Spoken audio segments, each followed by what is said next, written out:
This podcast is brought to you by the School of Advanced Study, University of London. Okay, well, hello everyone. Thank you for coming to the second social scholar of this term. Today we've got Jessica Sage and Kristina West coming talking about the Humanities, which is a rotating Twitter account, sort of humanities based obviously, and they're going to talk to us about that today, as well as a bit more about Twitter in general, accounts, the good and bad. So I will pass over to you. As I say, there's a register going around, so you can sign that as well. Thanks very much, Matt, and thank you very much for inviting us here today. What we'd like to do today then is just to talk to you a little bit about what We the Humanities is and why we set it up, and the kinds of debates that we think it engages with, maybe not just within the humanities, maybe within academia more widely. This is probably the least scholarly paper either of us have ever given. It's much more based on our experiences of setting up the account, and also our experiences of being early career researchers, and how the account helps or hinders our participation in that kind of career move. Just before we start though, I should check, if I'm talking about Twitter, do you know what I'm talking about? Or you don't know? That's really excellent, good, judging my audience. I should also say I see a couple of mobile devices. If you would like to tweet along, do feel free. The person who's currently looking after the account, Charlotte, is in a meeting from 1 till 2, the only meeting of the day. But she said if you want to use the @WeTheHumanities name and maybe use the social scholar as a hashtag, you're very welcome to, and then she'll retweet your comments and thoughts to the wider audience afterwards. So, what is We the Humanities? As Matt said, it's a rotation curation account, which is modelled on real scientists. Rotation curation, hello! Rotation curation for us just means that we have a new curator each week. So a new person takes over the account each week and tweets about their experience in and of the humanities. It's very broad. We have curators who apply to us through a form, and then we schedule them for each week. Real Scientists set up about a year or two before us and does the same thing with scientists across the world. And the reasons why we were setting it up initially was because it didn't exist and we wanted it to exist. We followed Real Scientists and we wanted something like that was engaging with topics, ideas, issues that we were more familiar with. And also then we were thinking that the humanities was this, or still is this, idea that gets bandied around, and the humanities are in danger and academic humanities are under threat. And what does that mean? What does it mean to be talking about it being under threat? We wanted to showcase the diversity of what people call the humanities, and we've had curators who I don't think I would have put in that box, but who identify themselves as being part of the humanities. And we also wanted then to engage with the discussion about why the humanities, whatever we take it to be, why it's important, why it matters, what relevance it has for people more widely. So I guess we're kind of talking in quite broad terms about public engagement. Just to give you a little bit of a background on the account, we had a lovely boost in followers, more than 100 followers in the last week, thanks to our last week's curator, Ben. Twitter, as you might already know, will give you some analytics about who your followers are, who your tweets are reaching, and according to Twitter, we average about 10,000 impressions a day. An impression is taken by Twitter to be the number of times that any tweet during the day comes up on someone's screen, so the potential of it being read. But as you see, there is a massive variance because we have a new curator every week. And so one particular week we had a very quiet curator who didn't tweet that much, so we had a low of 683 impressions on the day, and that was the second day of them not tweeting. And then the high was 79,000. Maggie Skull, who just gave us the most fabulous takeover day ever, and she got the account and she said 500 tweets that day, a lot of it being interactions with people who are asking her questions, so hence our 79,000 impressions for that day. But it's very difficult to measure. I mean, I don't know about you, but other Twitter users, if a tweet is on your screen, it doesn't necessarily mean you've read it or thought about it or engaged with it, but this is what Twitter is counting. So in addition to it being quite difficult to measure these things, we've also been wrong quite a lot about when we thought our peaks and troughs were. So August we figured would be dead because everybody's hopefully off on holiday and researching, but it was our busiest month, and October was our quietest. which we thought, oh, people are going to be getting back into the swing. We had some great curators like that for October. So there's real variance.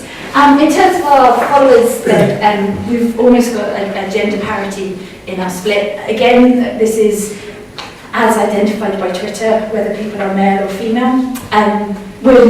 Almost half of our followers are in the UK and then America and Australasia, but we have followers across Europe as well, and curators from some of the kind of northwestern European countries and North and South America as well.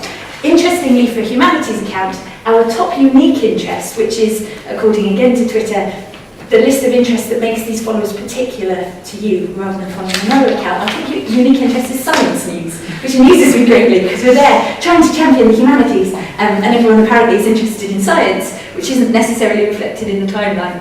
And then the top general interest is books, news and general info, which seems to be just the most banal definition of the humanities I've ever come across. I think most of what we talk about comes under books, news and general info.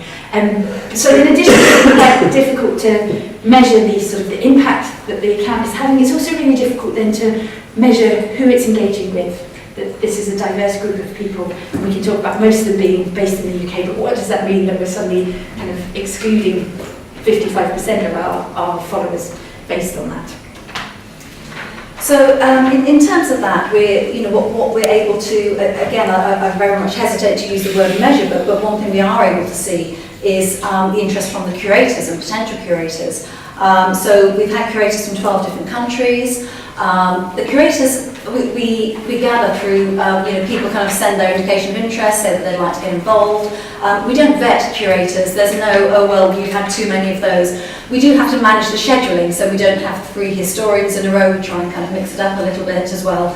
Really just so that everybody who's following feels included by the account. It's not, oh, we're just going to take over this section, so you lose followers, you lose people's interest.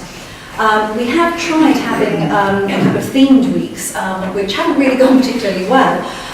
We tried a Roots into Languages week, which really wasn't too successful. It was too kind of parochial, too focused on one area. And we also tried to see if we could get volunteers to tweet from the MLA in January, and no volunteers at all. Nobody liked to know. So, and you can draw your own conclusions from that, why that might be the case. We were very lucky to have a translator in Hong Kong curating for us during the week of protests over there, to which we had very good response. He was nervous, not for reasons that you might think, but because he didn't necessarily see himself as a part of the humanities as a translator rather than a researcher. He described himself as a user of the humanities. So again, you get that interesting take from curators as well as followers on what the humanities are, what people's involvement in the humanities is, how they see themselves positioned within that. And what we found, contrary to, again, what we hoped for, quite a kind of diverse follower group and curators group, is that most of the curators have been academics, and within that, most of those have been early career researchers or PhDs. There could be a number of reasons for this. It could be, for example, that ECRs are more likely to engage with social media, perhaps, the more established academics. It's something that they've used more widely in other parts of their life when they come into academia. It may even be that Jess and I fall into that demographic ourselves. We have 2 new people administrating the account as well, who also fall into that demographic. So it may just be part of that as well. So within the time we've been doing this, it's been interesting to see how popular, again using that word in a way that I'm aware is problematic, but how popular certain tweets and certain areas of discussion have been. And one thing that we found is, with each curator bringing their own spin to the week, with a lot of discussion of their own careers and concerns, it's led to widespread engagement with issues that we might say sit on the very edge of what we might describe as humanities. The most retweeted tweets have been on people's workspace. I think we had some interesting pictures of very, very messy offices, including my own. And also mental health in academia was one of our most popular areas of discussion, which again, you could argue how humanities related that is. You could argue that in many different ways. But it's interesting to see how people are using the account. Often we found curators begin the week discussing their own particular relation to the humanities, And they can end on anything from academic issues to football scores, pictures of their cats, discussion of the weather. And it's not necessarily the kind of, you know, with the impressions, those things can be as popular or more so than the actual discussions of the humanities, which kind of shows the diversity of people working within the humanities, but also how and why academics use social media, not just to showcase their research, but for what we can see as that water cooler moment, and especially with PhDs and early career researchers, when you're spending a lot of hours in the library working on your own, where you kind of miss those moments of discussion, of general chat that's not necessarily research focused. I think that a lot of people are using the accounts on that basis.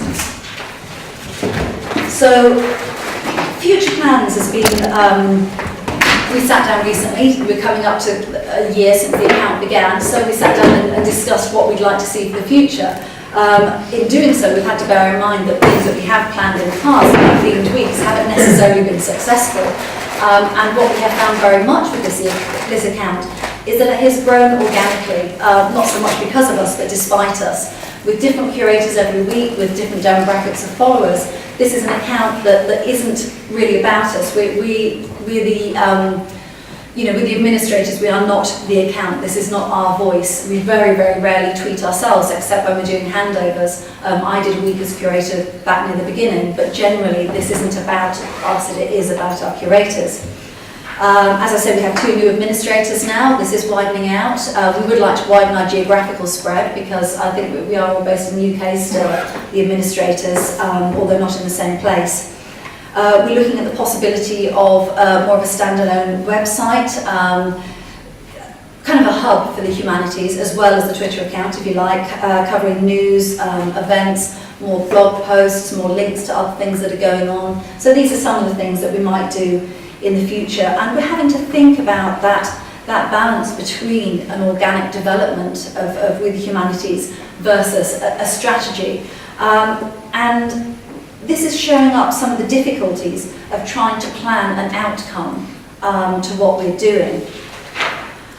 So of course this has raised some issues for us when we're thinking about the future of the account and what we want it to be. We're having to look at some questions such as how Twitter can benefit researchers, how Twitter can benefit research, and again the how is very much in parentheses. Can it benefit researchers? Can it benefit research?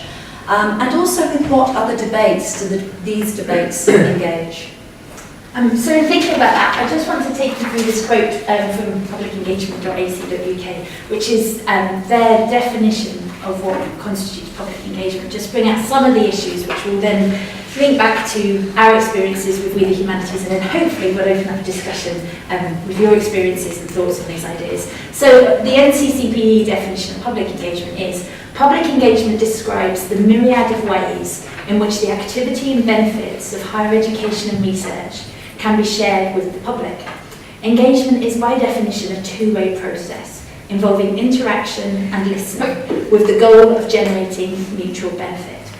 So I just want to pick out a couple of ideas here then about what constitutes public engagement. Firstly, that it describes. Apparently this is something that's happening already, and this is a term that then describes this prior definable thing. But the prior definable thing that it describes is countless, is somehow undefinable, the myriad of ways. And this thing that it's describing is about the sharing of the activity and benefits of higher education and research. So activity and benefits are happening already in higher education and research. Somebody is already benefiting, but apparently it's not the public, because this needs to then be shared with the public. The benefit is prior, that they get shared with the public. So it's the idea that there's something kind of objectified that can then be passed on, gifted to the public, whatever we might take public to mean. And this is an engagement, which apparently by definition is a two-way process. So there's something about the research or the researcher or the activity or the education that's getting influenced by the public, and something about the public that's getting influenced by this activity. An activity that involves interaction and listening, but apparently not speaking, just interacting and listening. And this is an engagement that has a goal.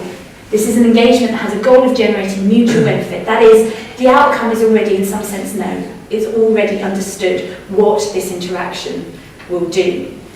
So this process that should result in a product, this goal, requires this prior product, this activity and benefits of higher education. It already requires this in order to be able to engage, in order to be able to kind of perform this process. And I think the thing that kind of is raised with me here anyway, is that this is coming from a perspective that is not publicly engaging. This isn't the public, this isn't the researchers. This is a perspective of authority that's telling you, public, whatever that means, how to publicly engage. In fact, it's naming the thing that apparently we're already doing. And I think this authority comes up when we're talking about public engagement, because in some senses, absolutely, that's exactly what we should be doing. If you are publicly funded, you ought to be sharing what the outcome, whatever that is, of this public funding with the people who are funding you.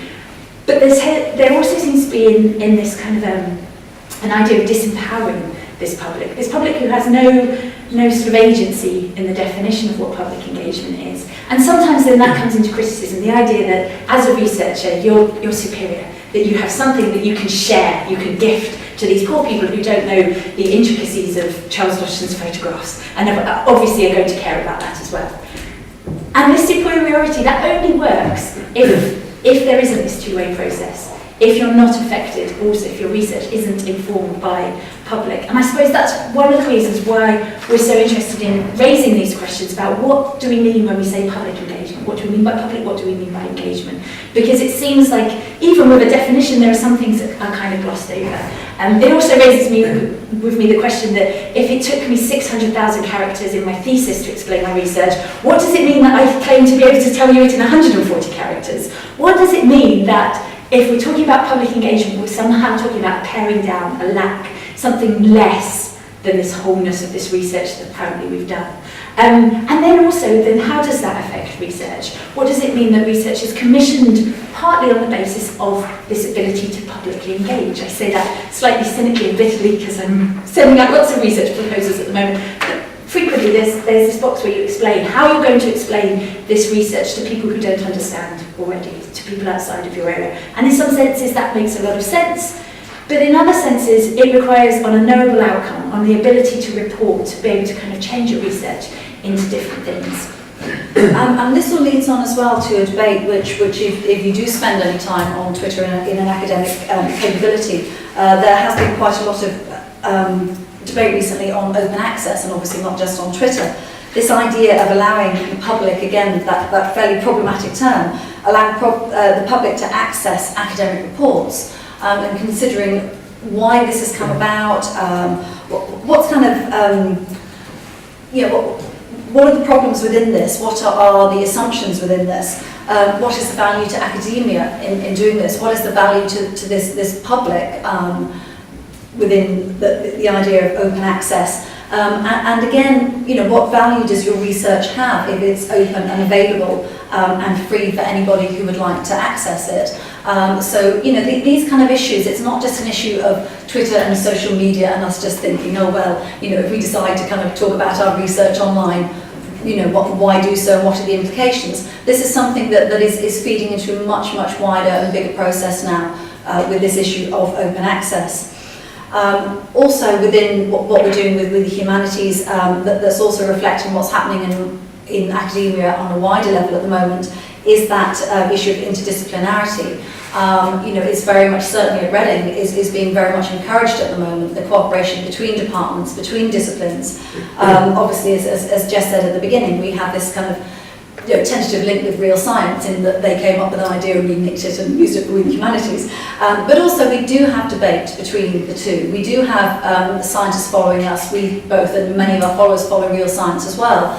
And there is that kind of debate on how scientists view or use or engage with the humanities, and also vice versa as well. So again, the idea of public engagement, public can be constituted as what is just not within your narrow band.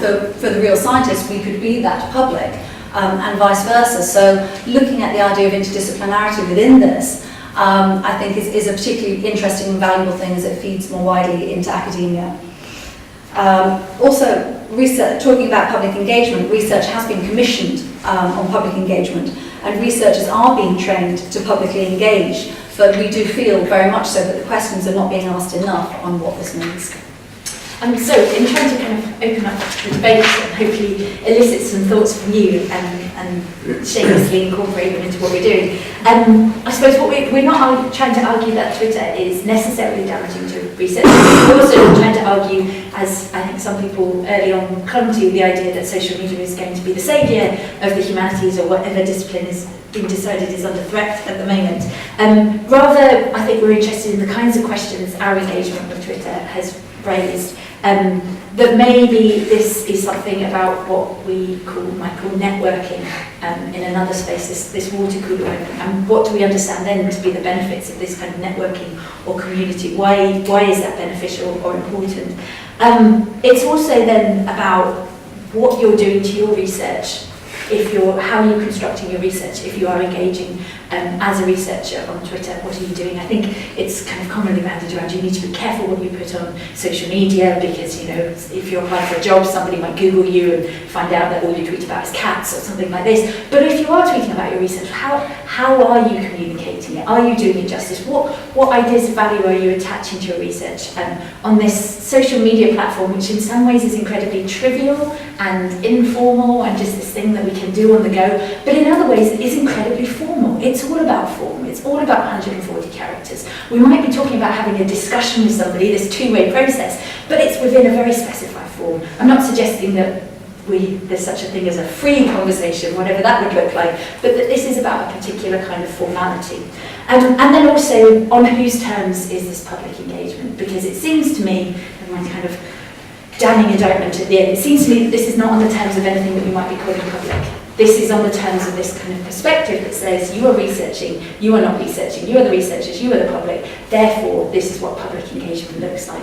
So I suppose in kind of opening it up for the second half for discussion or questions, we're interested in hearing your experiences on Twitter, whether you think it's beneficial to you as a researcher and to your research, if you see those things separately, and feel free then to also quiz us on anything that we've talked about, or we can go back and have a look at some of the tweets that we gave as sort of samples from the account as well. Thank you very much for listening. Thank you.